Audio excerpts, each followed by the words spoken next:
Picture the moment a gambler steps onto the casino floor. The lights are warm, the carpet is patterned just enough to disorient the eye, there are no clocks on the wall, and somewhere nearby, a slot machine erupts in celebratory sound, even though the payout barely covers the cost of the drink in the winner's hand. Every element in that room was designed by someone who understood a simple truth long before the player walked in the door. The house does not need luck. The house needs time, volume, and psychology, and it has engineered all three in its favor. Most people assume casinos make money because gambling is risky, and the house occasionally gets lucky. That assumption misunderstands the entire business model. A casino is not a betting opponent. It is closer to an insurance company, one that has calculated the exact mathematical edge it holds over every single game on the floor, and then built an entire physical and psychological environment to maximize how many bets get placed against that edge, as many times as possible, for as long as possible. The person is playing against chance. The casino is playing against nothing at all, because the outcome, in aggregate, is not in question. That edge has a name, the house edge, and it varies by game, but it is never in the player's favor over a long enough timeline. On American roulette, the house holds a 5.26% advantage, a figure that comes directly from the two green pockets, the single and double zero, added to an otherwise even money wheel. On blackjack, the edge shrinks considerably when a player uses correct basic strategy, sometimes down toward 0.5%, though the real number depends heavily on the specific table rules in play. Things like how many decks are used, whether the dealer stands or hits on a soft 17, and whether doubling down is restricted. Slot machines, the single largest revenue source in most casinos, carry a much wider range, often cited somewhere between 5 and 15%, and that range shifts depending on the jurisdiction and the exact machine, since each state or country sets its own regulatory floor for how much a slot is legally permitted to return to players over time. None of this requires a single dishonest act. The math is public, the math is legal, and the math is simply not built in the visitor's favor. It does not need to be dramatic to work, because it is not designed to win big once.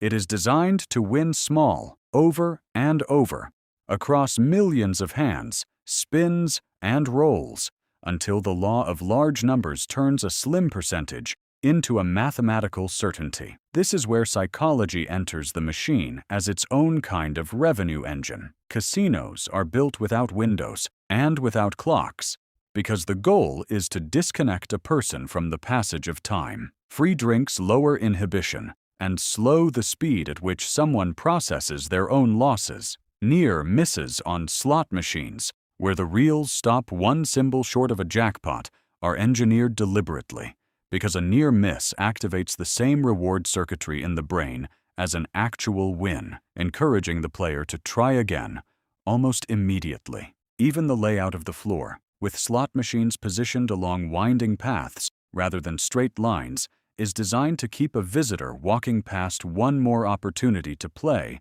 before they ever reach the exit. None of this is incidental. It is closer to behavioral engineering, refined over decades by an industry that came to understand human psychology as intimately as it understood probability. But the gaming floor, as central as it is to the casino's identity, is only one piece of a much larger business, and focusing only on the tables and machines misses how modern casino economics actually work. Most large casinos today generate a substantial share of revenue, in many cases close to half, from operations that have nothing to do with a spinning wheel or a shuffled deck. Hotel rooms are priced dynamically, often below market rate, not to maximize profit on the room itself, but to keep a guest physically inside the building for as many hours as possible, because every additional hour on property is another hour of potential spending. Restaurants and buffets, similarly, are frequently run at thin margins, or even at a loss, functioning less as standalone profit centers and more as a mechanism to keep foot traffic circulating past the gaming floor rather than sending it out into the city in search of dinner. Concerts, residencies, and live shows serve the same underlying purpose, drawing in a crowd that would never walk onto a casino floor on its own, then positioning that crowd within a few dozen steps of the tables on their way in or out. Loyalty programs formalize this entire strategy into a data system. A player's card tracks how long someone plays, how much they wager per hand, how frequently they visit, and what games they favor.